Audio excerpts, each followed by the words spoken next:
My name is Ada Reynolds, and at 56 years old, I thought I knew my daughter Lily better than anyone. We'd been through everything together: her father's death, financial struggles, and all her milestones. So when I called about her engagement dinner and she casually said, "Oh, we already had it yesterday. Just close family," my heart shattered into a million pieces. I never imagined being excluded from such a special moment. But when she called a week later, panicking because her credit card was declined, I finally found my voice. I'd love to hear where you're watching from today. If you've ever had to set difficult boundaries with someone you love, hit that like button and subscribe to join our community of truth tellers. You won't believe what I said when she asked if I forgot to pay the bill. I've always believed that being a mother was my greatest purpose in life. From the moment I first held Lily in my arms 32 years ago, I knew I would do anything for her. Her father Thomas and I had created this perfect little family, and for 12 wonderful years, we lived a modest but happy life in our small suburban home. Then came the worst day of my life. Thomas, who had never been sick a day in his life, collapsed at work from a brain aneurysm. By the time I arrived at the hospital, still wearing my nursing scrubs from my own shift, he was already gone. Just like that, our family of 3 became 2, and I became solely responsible for raising our grieving daughter. The first year after Thomas died was a blur of grief counseling sessions, tearful nights, and trying to maintain some semblance of normalcy for Lily's sake. I picked up extra shifts at the hospital working nights, so I could be there when Lily got home from school. We survived on my nursing salary, Thomas's small life insurance policy, and careful budgeting. There were many nights when I ate less, so Lily could have more many birthdays. When I told her my gift to myself was seeing her happy, though the truth was I simply couldn't afford both her present and one for myself. Despite our financial limitations, I was determined that Lily would have every opportunity possible. When her teachers recognized her academic potential and suggested advanced programs, I found a way to pay for them. I took on weekend shifts, picked up overtime whenever possible, and learned to stretch every dollar until it screamed.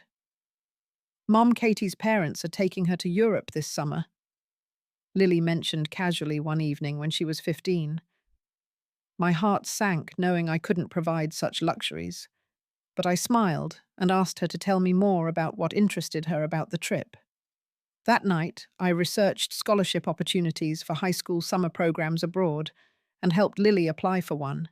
When she was accepted with only a partial scholarship, I took out a small personal loan to cover the difference.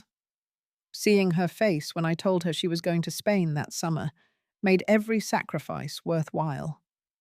By her senior year of high school, Lily had blossomed into a brilliant, ambitious young woman. When the acceptance letter from Princeton arrived, I cried tears of joy and pride. She was the first in our family to attend an Ivy League school, and I was determined that nothing would stand in her way, especially not money. "Mum, I can apply to state schools instead," Lily offered when we discussed the tuition costs. "The scholarship doesn't cover everything." "Absolutely not," I insisted. "We'll figure it out." And figure it out we did. I refinanced our home, took on a part-time telehealth nursing job on top of my full-time position, and set up a payment plan for the remaining tuition. My retirement savings took a hit, but I told myself it was an investment in Lily's future. I was building her launchpad, even if it meant delaying my own dreams a little longer. During her freshman year, Lily called me almost daily, homesick and overwhelmed by the wealth and privilege of many of her classmates. I would listen patiently, reminding her that she deserved to be there just as much as anyone else. "But everyone here has traveled the world, Mum. They all speak 3 languages and have summered in the Hamptons. I don't even know what summering means." "It means they vacation somewhere fancy," I explained with a laugh. "And you might not have summered anywhere, but you worked as a lifeguard and saved enough for your own laptop. That shows character and work ethic, which matters more in the long run." But as the semesters passed, those calls became less frequent. Lily began using phrases and references I didn't understand. Her taste in clothes, music, and food evolved to match her new social circle. This was natural, I told myself. College is supposed to expand your horizons. During her sophomore year, Lily called with an unexpected request. There's this amazing study abroad program in Paris for next semester. I know it's not covered by my financial aid, but it's such an incredible opportunity. All my friends are going. The program cost was staggering, but I couldn't bear to be the reason she missed out. I took out another loan, extended my mortgage once again, and picked up additional telehealth hours during the night shift. When Lily returned from Paris, something had shifted. She seemed more distant, more critical of our modest home and lifestyle. She corrected my pronunciation of French words and made comments about how limited the dining options were in our town. I brushed it off as post-travel blues, assuming she just needed time to readjust. It was during her senior year that Lily met James Harrington. From a wealthy Boston family, James was studying business and already had a position waiting for him at his father's investment firm. When Lily first mentioned him, her voice took on a tone I hadn't heard before, a mixture of infatuation and something that sounded almost like relief. His family has a house in the Vineyard Mum and another in Aspen for skiing. Can you imagine? I couldn't imagine, actually. Our vacations had always been road trips to state parks, or occasionally visiting my sister Carol in Ohio. But I was happy that Lily seemed happy, and I looked forward to meeting the young man who had captured my daughter's heart. "You'll love him, Mum," Lily assured me. "He's so sophisticated and smart. And wait until you meet his parents. They're amazing." I should have recognized the warning signs then. The implication that James and his family operated on a level I might not be able to appreciate or understand. But I was too focused on Lily's happiness to see what was happening.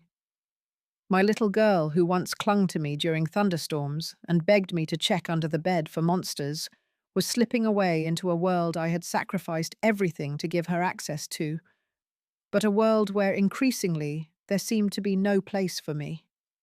After graduation, Lily moved to Boston to begin her career at the same investment firm where James worked.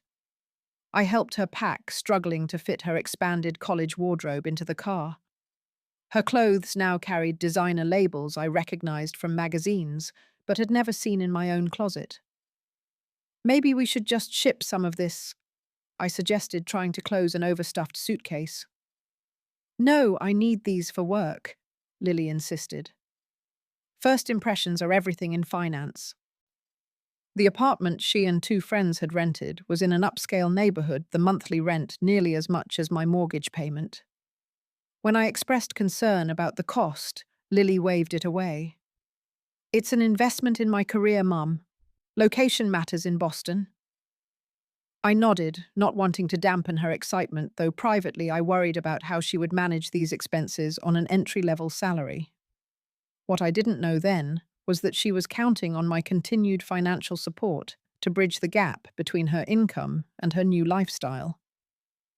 2 months after she moved, I drove the 2 hours to Boston to visit her. I'd brought homemade cookies and a few kitchen items she'd forgotten. When I arrived at her building, Lily seemed flustered by my appearance. "You could have called first," she said quickly, taking the boxes from my hands and glancing around as if worried someone might see me in my sensible shoes and department store jacket. Her apartment was beautifully decorated with items I knew she couldn't afford. When I asked about a particularly elegant lamp, she mentioned offhandedly that James had bought it for her. "His family believes in quality pieces," she explained in a tone that somehow made me feel I'd never taught her this principle. Later that evening, James joined us for dinner.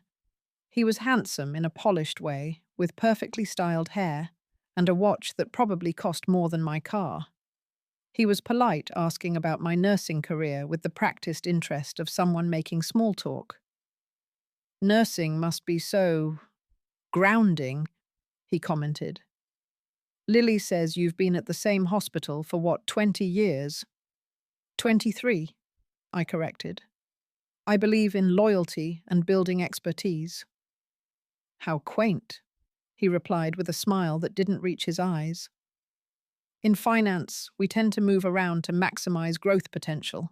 Throughout dinner, I noticed how Lily watched James for cues, laughing at his jokes, adopting his opinions, even mimicking his mannerisms. When I mentioned a funny story from her childhood, she cut me off. "Mum, nobody wants to hear about when I was 12, she said sharply. Later, when I used the word ain't in a joking manner, she corrected me under her breath as if I'd committed a serious social faux pas. The visit ended earlier than planned, with Lily claiming she had early meetings the next day. As I drove home, I felt an unfamiliar distance growing between us, one that couldn't be explained by the physical miles alone. Our phone calls became less frequent and more superficial. Lily would talk about restaurants she'd visited with James, weekend trips to New York, or networking events at exclusive clubs. Experiences so far removed from my reality that I struggled to relate. When I shared stories about my patients or neighborhood happenings, she would listen briefly before steering the conversation back to her world. It was on social media that I first learned Lily was engaged. She had posted a photo of a massive diamond ring with the caption, "I said yes to forever with my soulmate." There were hundreds of congratulatory comments before I even saw the post 3 hours after it was shared. With shaking hands, I called her immediately. "Lily, you're engaged." "When did this happen?"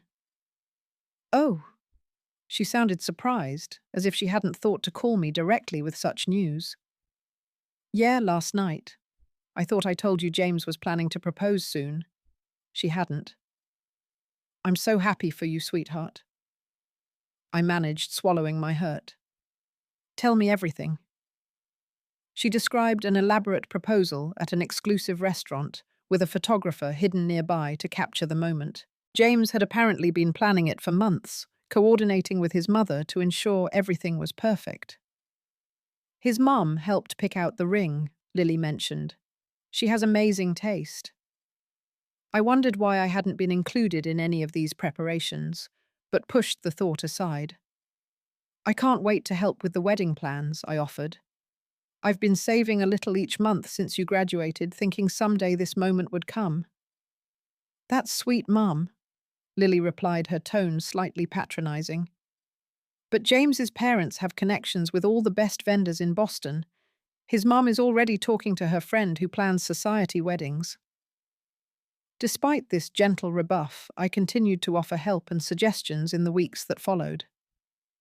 I sent Lily links to wedding dresses I thought she might like, only to be told they were a bit outdated. I suggested venues in our hometown, where she had grown up, only to learn they were considering destinations in the Berkshires or Cape Cod. Through all of this, I maintained the credit card I had opened for Lily during her college years. Originally intended for emergencies and textbooks, it had gradually become her supplementary spending account. I had kept it active even after her graduation, telling myself it was my way of helping her establish herself in an expensive city. The monthly statements showed charges at high-end restaurants, designer boutiques, and weekend getaways, expenses far beyond what her entry-level position could support. I never mentioned these charges, continuing to pay the bill in full each month from my carefully managed savings. It was my way of staying connected to her life, of showing my love and support in one of the few ways she still seemed to accept it. What I didn't realize was that this financial umbilical cord was allowing Lily to maintain appearances in James's world while taking my contribution entirely for granted.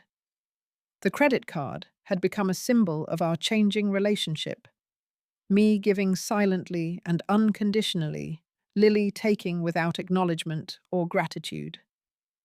It was an unhealthy dynamic that I enabled month after month, statement after statement, payment after payment. Until the engagement dinner changed everything. It was a Thursday evening in April when I noticed the photos on Instagram. Lily James and a large group of people I didn't recognize were dressed elegantly, raising champagne glasses in what appeared to be a private dining room at an upscale restaurant. The caption read, "Celebrating our engagement with the people who matter most.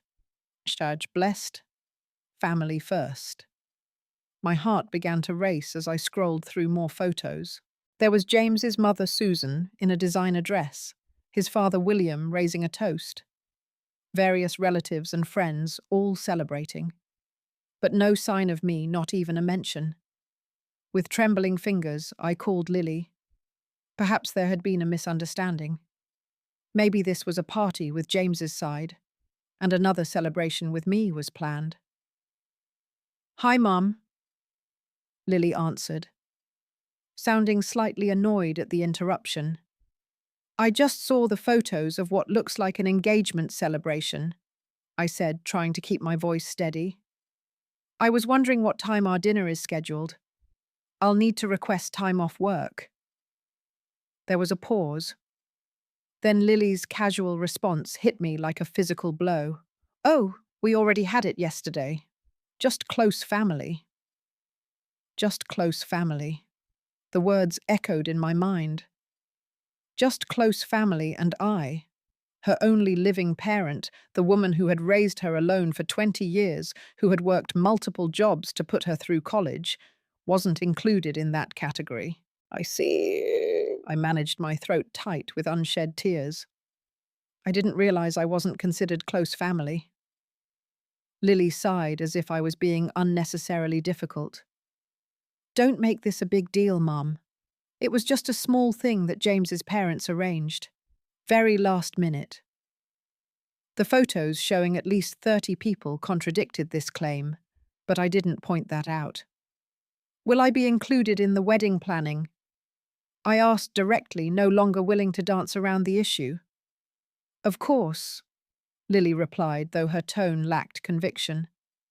"Look, I've got to run. James and I are meeting his college friends for drinks. We'll talk soon, okay?" She hung up before I could respond. I sat motionless in my living room phone, still in hand, trying to process what had just happened. The home that had once echoed with Lily's laughter, where we'd shared countless meals and conversations, suddenly felt cavernous and empty. The wall of photos chronicling our life together, Lily's kindergarten graduation, her high school prom, her college acceptance, now seemed like artifacts from a different life, one that no longer existed.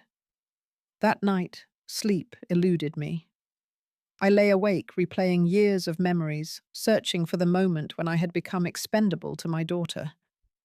Was it during her college years, when she was exposed to wealth and privilege?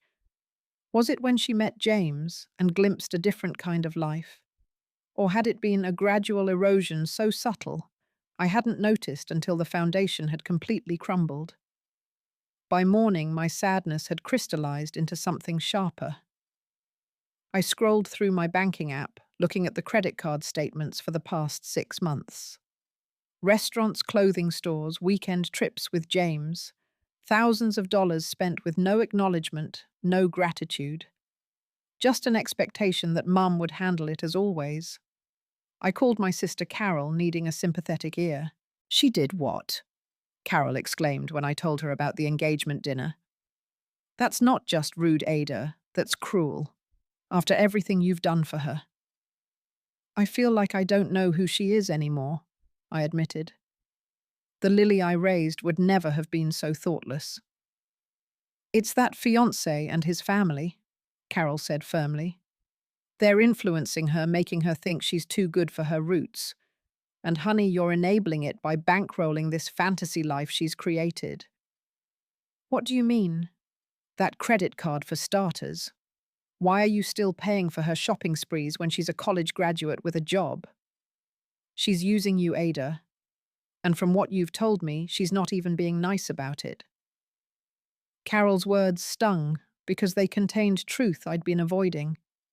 I had continued supporting Lily financially because it was the one connection she still allowed, the one way I could still feel needed in her life. But what message was I sending by funding a lifestyle that increasingly excluded me? After hanging up with Carol, I checked social media again and discovered that Lily and James had gone to a luxury resort in Vermont for the weekend. Another expense that would undoubtedly appear on my credit card statement. The caption under their smiling photo read, "Celebrating our engagement all weekend long. Love him. Perfect weekend." The contrast was stark. My sleepless night of hurt and confusion versus their carefree celebration, likely funded at least in part by my nursing salary. Something shifted inside me, a resolve taking shape. If I wasn't close family enough to be included in her celebrations, perhaps I shouldn't be responsible for financing them either. With a clarity I hadn't felt in years, I called the credit card company and closed the account. Exactly 1 week after the engagement dinner fiasco, my phone rang during my lunch break at the hospital. Lily's name flashed on the screen, surprising me since we hadn't spoken since our brief conversation about the dinner. "Mum," her voice was high-pitched with panic. "There's a problem with my card. I'm at this boutique, trying to buy a dress for the engagement photo shoot, and they said it was declined. Did you forget to pay the bill?" The entitlement in her tone, the assumption that I had simply made a mistake in failing to fund her shopping, solidified my resolve. "No, Lily," I replied calmly. "I didn't forget. I closed that account. Since we're not close family, I didn't think you'd need my financial support anymore." There was a stunned silence on the other end of the line. When Lily finally spoke, her voice had changed completely. "Wait, what? You closed my card without even telling me?" "It was never your card, Lily. It was my account that I allowed you to use. For emergencies during college, originally." "But I need that card," she protested. "I've got all these wedding expenses coming up." "I thought James's family was handling the wedding," I reminded her, "since they arranged the engagement dinner for close family." The implied criticism wasn't lost on Lily. "Are you seriously doing this because you're upset about the dinner?" "That's so petty, Mum." Her dismissal of my feelings as petty ignited a spark of anger I rarely allowed myself to feel toward my daughter. "No, Lily. It's not petty to expect basic consideration from my only child. It's not petty to be hurt when I'm excluded from one of the most important celebrations of your life. And it's certainly not petty to stop enabling behavior that's disrespectful and ungrateful." "Enabling?" she repeated incredulously. "Is that what Carol's been telling you, that you're enabling me?" "This isn't about Carol. This is about our relationship and how it's changed. You've made it clear that I don't fit into your new life with James. That's your choice to make. But continuing to fund that life is mine." "You can't just cut me off." Lily's voice rose. "The wedding is in 8 months. I have deposits to make, vendors to pay." "I'm not refusing to contribute to your wedding," I clarified. "I'm setting boundaries on how that contribution happens.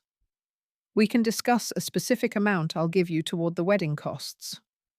But the unlimited credit card spending is over." "This is so unfair," Lily said, her tone shifting to the wheedling one she'd used as a teenager when she wanted something. "I was going to ask you to go dress shopping with me next week." The manipulation was so transparent it almost made me laugh. "Were you? Because last week I wasn't even close family. Lily, I love you. I always will. But this dynamic between us isn't healthy for either of us." "Fine," she snapped, anger replacing the attempt at manipulation. "Keep your money. James's parents will cover everything. They've been more supportive than you anyway." The comment was designed to hurt, and it did. But beneath the pain, I felt something unexpected. Relief. For years, I'd been trying to buy Lily's affection to maintain our connection through financial support. It had been exhausting and ultimately ineffective. "If that's what you want," I said quietly. I'll always be here if you want a relationship that isn't based on my credit card. Whatever, Lily muttered before hanging up. I sat in the hospital break room, my sandwich forgotten emotions swirling. Part of me wanted to call the credit card company immediately and reinstate the account to erase this conflict and return to the status quo. But another part, a stronger part, knew this confrontation had been necessary and long overdue. My phone buzzed with a text from Carol. "How are you doing? Been thinking about you all day." I texted back. "Just stood up to Lily about the credit card. Feel terrible and relieved at the same time." Carol's response was immediate. "Good for you. About time. Call me tonight." As I returned to my nursing duties, checking IVs and administering medications, I reflected on the care I was giving to my patients versus the care I'd been showing myself. For decades, I'd prioritized Lily's needs and wants above my own financial security, my own dreams, my own self-respect. Perhaps it was finally time to rebalance the scales. That evening, my coworker Maria noticed my distraction as we finished our shift. "Tough day?" she asked as we walked to the parking lot together. I hesitated, then shared a condensed version of the situation with Lily. To my surprise, Maria nodded in understanding. "I went through something similar with my son Miguel after he married," she confided. "Suddenly, his wife's family was the sun and moon, and I was just some distant star. It took withholding a down payment we'd promised for their house to get his attention." "Did your relationship recover?" I asked hopefully. Maria smiled. "Eventually. But first I had to learn that loving him didn't mean being his ATM, and he had to learn that having a mother isn't the same as having a blank check." Her words stayed with me as I drove home. That night, instead of worrying about Lily's reaction, I did something I hadn't done in years. I created a budget that prioritized my needs, my retirement savings, home repairs I'd been postponing, even a modest travel fund for the trip to Arizona I'd always wanted to take. For the first time in decades, I planned my finances without Lily's expenses factored in. The resulting numbers were surprising. Without the credit card payments, I could actually save significantly each month. The realization was both liberating and sobering, highlighting just how much Lily's lifestyle had been draining my resources. That weekend, the first in years when I wasn't anxiously checking to see what new charges would appear on Lily's card, I cleaned out my home office. Among the papers and mementos, I found a handmade Mother's Day card Lily had created in 5th grade. Inside, in her careful childhood handwriting, she had written, "Mum, thank you for always taking care of me. I hope someday I can take care of you too." I traced the words with my finger, wondering what had happened to the loving child who had written them, and hoping it wasn't too late for her to find her way back. For 2 weeks, I heard nothing from Lily. No calls, no texts, no social media interactions. The silence was painful, but also instructive. It suggested that without financial benefit, I had little value in her life. This realization, while harsh, strengthened my conviction that the boundary I'd established was necessary. Then, on a Wednesday afternoon, my phone rang with an unfamiliar number. It was Susan Harrington James's mother. "Ada, darling," she began as if we were old friends, though we'd never actually spoken. "I hope I'm not interrupting anything important." Her tone suggested she couldn't imagine I would be doing anything important, but I kept my response polite. "Hello, Susan. This is a surprise." "Well, I felt we should chat woman to woman about this little situation with Lily. She's been absolutely distraught, you know, hardly able to focus on the wedding planning." "I'm sorry to hear that," I replied neutrally. "Yes, well, these mother-daughter tiffs happen, don't they? But I think it's time to smooth things over. Lily mentioned some misunderstanding about an engagement dinner, and now some issue with a credit card. Her characterization of the situation as a tiff and misunderstanding made my blood pressure rise, but I maintained my composure. It wasn't a misunderstanding, Susan.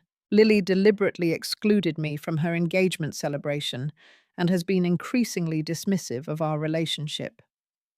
Oh, I'm sure she didn't mean anything by it, Susan said with a dismissive laugh. These young people get so caught up in their social circles. I'm certain she wants you involved in the wedding.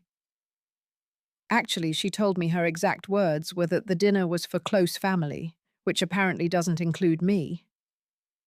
There was a brief silence before Susan continued. Well, water under the bridge now, isn't it? The important thing is moving forward. William and I are handling the major wedding expenses, of course. But Lily mentioned you'd been covering her personal expenses through a credit card arrangement. So that was the real purpose of this call. Not to address the hurt feelings or damaged relationship, but to resolve the financial inconvenience my boundary had created. That arrangement has ended, I stated firmly. I'm happy to contribute a specific amount toward the wedding itself, but Lily is an employed adult who needs to manage her own expenses. But surely you understand, Susan pressed. Lily needs to maintain a certain appearance now that she's entering our social circle. The right clothes, accessories, beauty treatments, these things don't come cheap. The implication that my daughter needed to be upgraded to be acceptable in their world wasn't lost on me. If those things are requirements for being part of your family, then perhaps James or his parents should fund them. I've supported Lily through college and beyond, often at the expense of my own financial security. That phase of our relationship is over. Susan's tone chilled considerably. I see. Well, I had hoped we could resolve this amicably. Lily said you might be difficult. I can see she wasn't exaggerating. Standing up for myself isn't being difficult, Susan. It's being self-respecting. Please tell Lily I'm ready to talk when she is, about our relationship, not about credit cards. After ending the call, I felt shaky, but oddly empowered. I'd stood my ground with Susan, just as I had with Lily, politely but firmly. The next day, I received a text from Lily. Need the card reopened ASAP for wedding expenses. We'll pay you back after. Photographer requires 50% deposit this week. No greeting, no acknowledgement of our previous conversation, just a demand. I took my time responding, crafting a message that was both loving and firm. I'm willing to contribute $5,000 toward your wedding expenses. I can write you a check or pay vendors directly. Let me know what works best. I hope we can talk soon about things more important than money. Her reply was immediate and angry. That's nothing. The photographer alone is $7,500. If you won't help properly, don't bother coming to the wedding at all. The threat hit me like a physical blow. My own daughter was threatening to ban me from her wedding because I wouldn't provide unlimited financial support. In that moment, I saw with painful clarity how transactional our relationship had become. My value to Lily measured in dollars and cents rather than love and support. I didn't respond immediately. Instead, I called Dr. Myers, a therapist whose card I'd picked up months ago but never contacted. Fortunately, she had a cancellation that afternoon. In her cozy office surrounded by plants and gentle lighting, I poured out the whole painful story. Lily's transformation, the engagement dinner exclusion, the credit card confrontation, and now the threat about the wedding. What you're describing sounds like financial abuse, Dr. Myers said gently when I finished. It's not commonly discussed, but adult children can financially abuse parents just as partners can abuse each other. Abuse seems like a strong word, I protested. I've been giving willingly. Have you, though? She asked. Or have you felt that your financial support was the only way to maintain a relationship with your daughter? Have you felt manipulated, guilty, or afraid to say no? Her questions hit uncomfortably close to home. I suppose I have. Establishing financial boundaries doesn't mean you don't love Lily, Dr. Myers continued. In fact, it might be the most loving thing you can do right now, for both of you. I left that first therapy session with a homework assignment to write a letter to Lily, expressing my feelings without accusations, but also without apology for the boundaries I'd set. Dr. Myers suggested I not send the letter yet, but use it as a tool to clarify my own thoughts and feelings. That evening, I joined a community garden group I'd seen advertised at the library. As I knelt in the soil, planting tomato seedlings alongside strangers who soon became conversation partners, I felt something I hadn't experienced in a long time, a sense of possibility of a life expanding rather than contracting. When I checked my phone after gardening, there was no response from Lily to my offer of $5,000. Instead, I found a public post on her Instagram showing her and James at a cake tasting with the caption, "Some people may not support our special day, but we're blessed with a tribe who do. True family."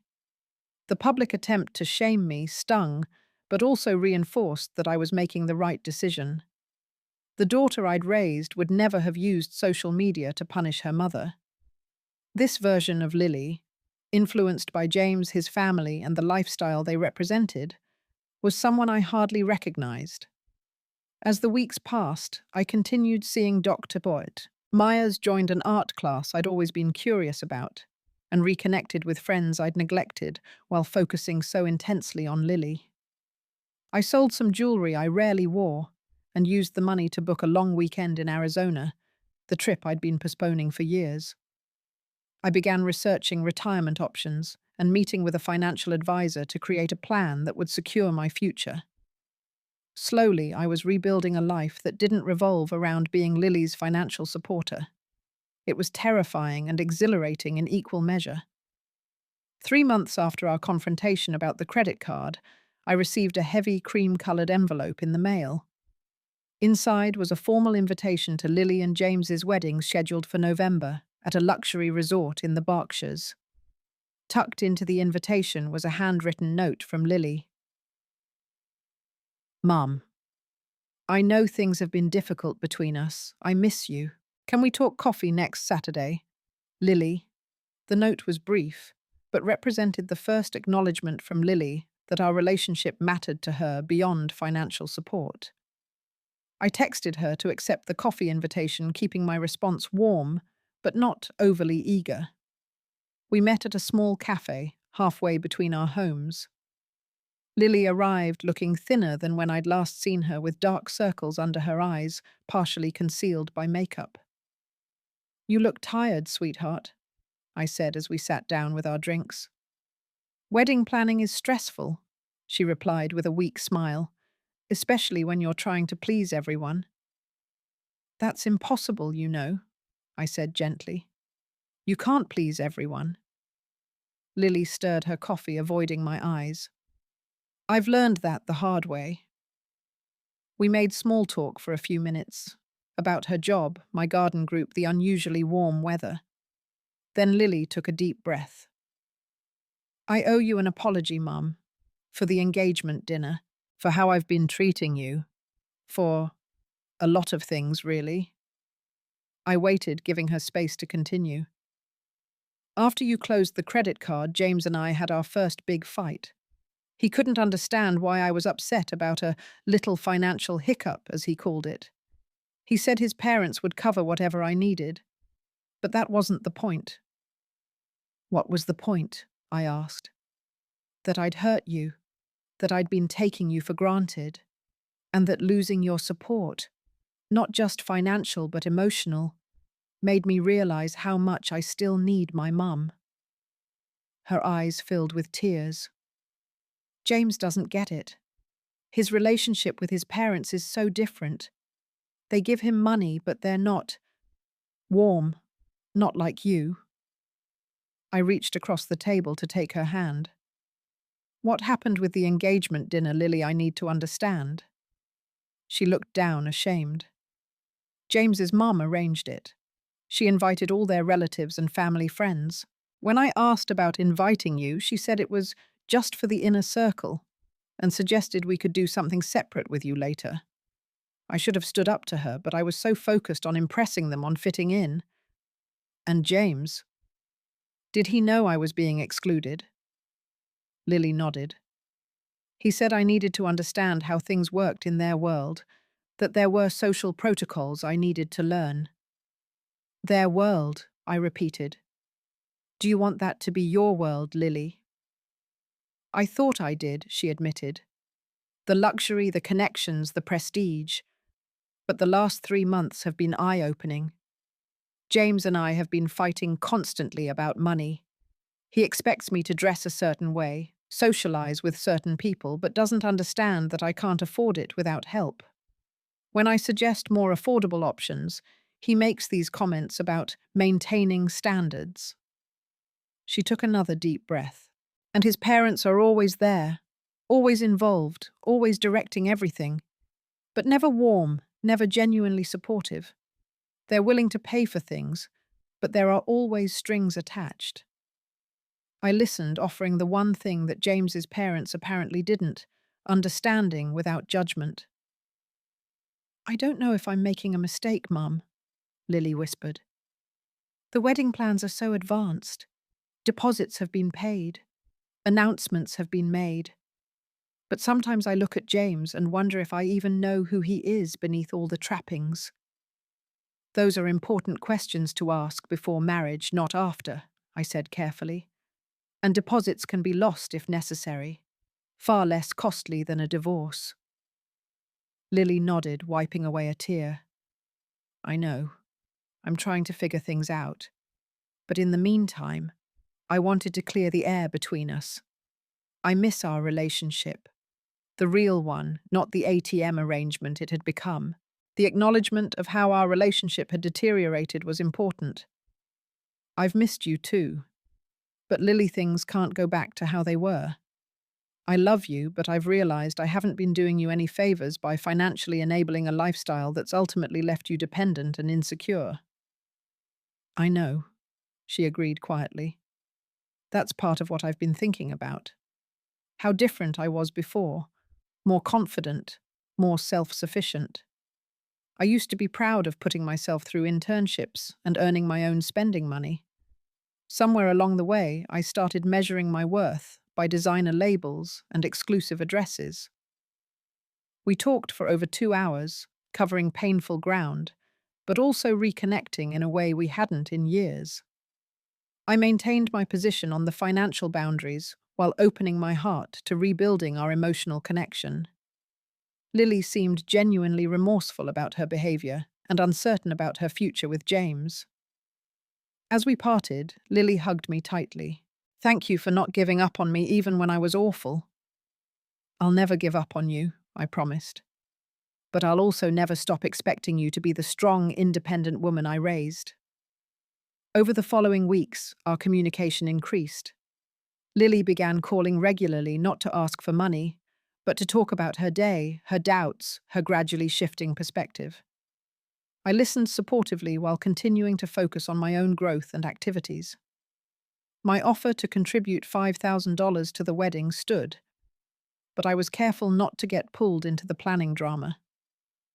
When Lily mentioned conflicts with Susan over centerpieces or menu options, I sympathized without offering to intervene or increase my contribution. Then 2 months after our coffee reunion, Lily called in tears. I postponed the wedding, she blurted. I told James I need time to reevaluate. He's furious. His parents are furious. Everyone's furious. Are you furious? I asked gently. No, she said, sounding surprised at her own answer. I'm relieved, scared about what comes next, but relieved about the decision itself. That probably tells me everything I need to know, doesn't it?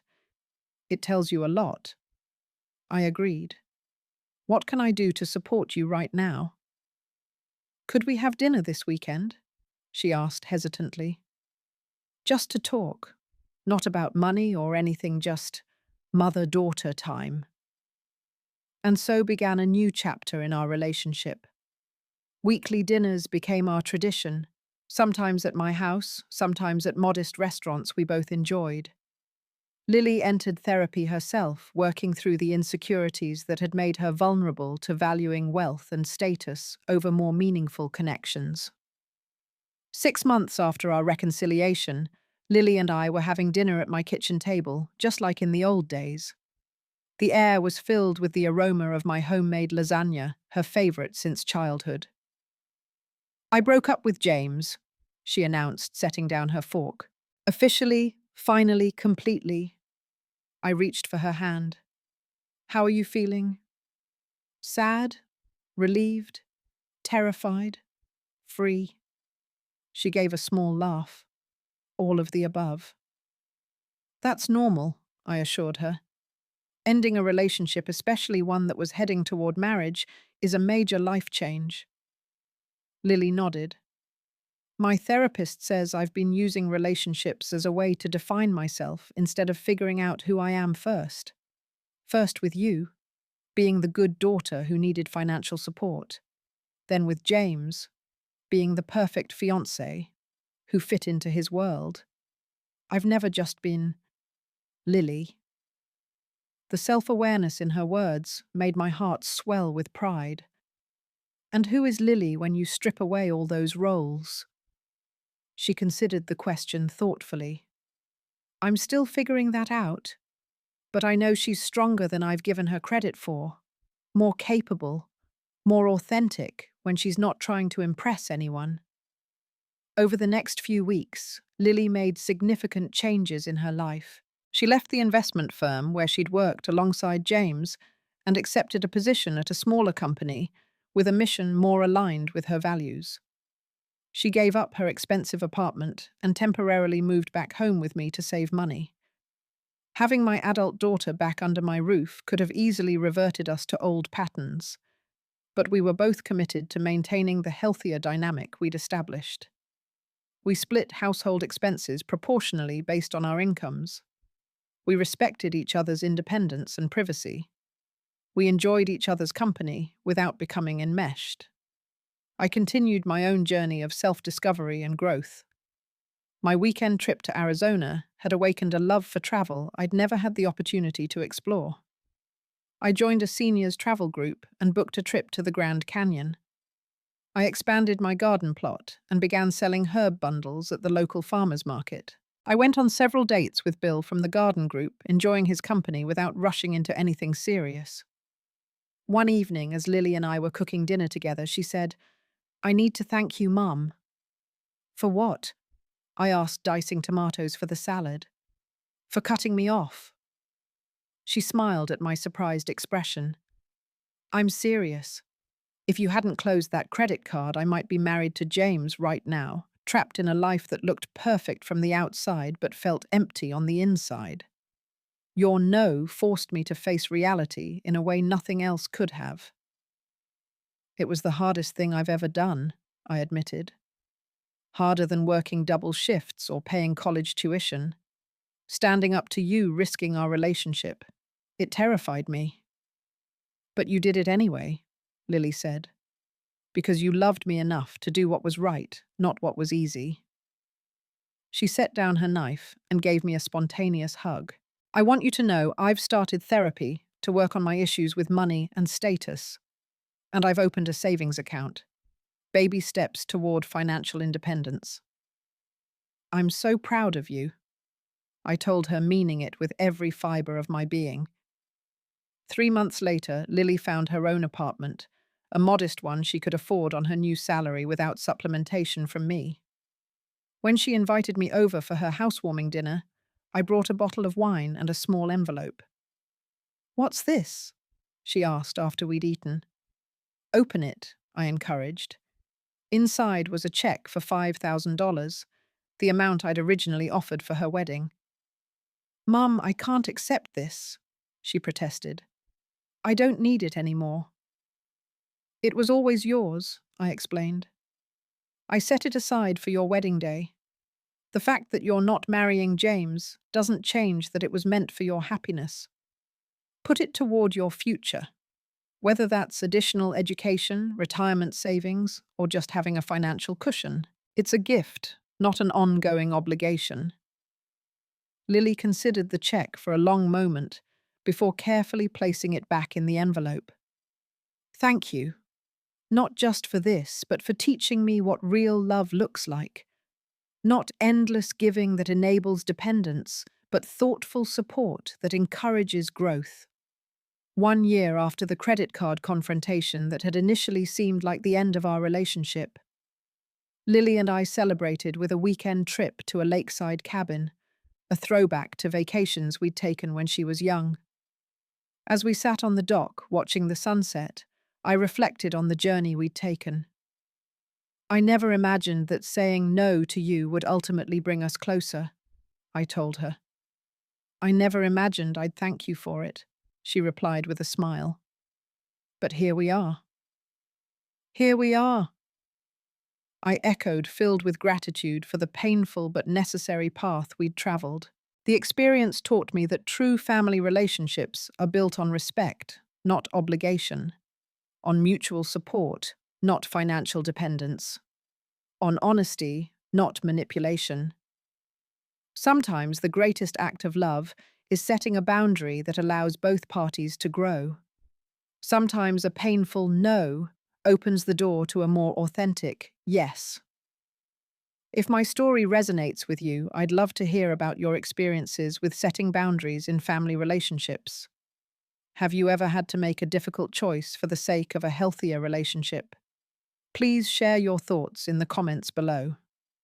If this story helped you in any way, hit the like button and subscribe to our channel for more real-life journeys. And if you know someone who might benefit from this message, please share it with them.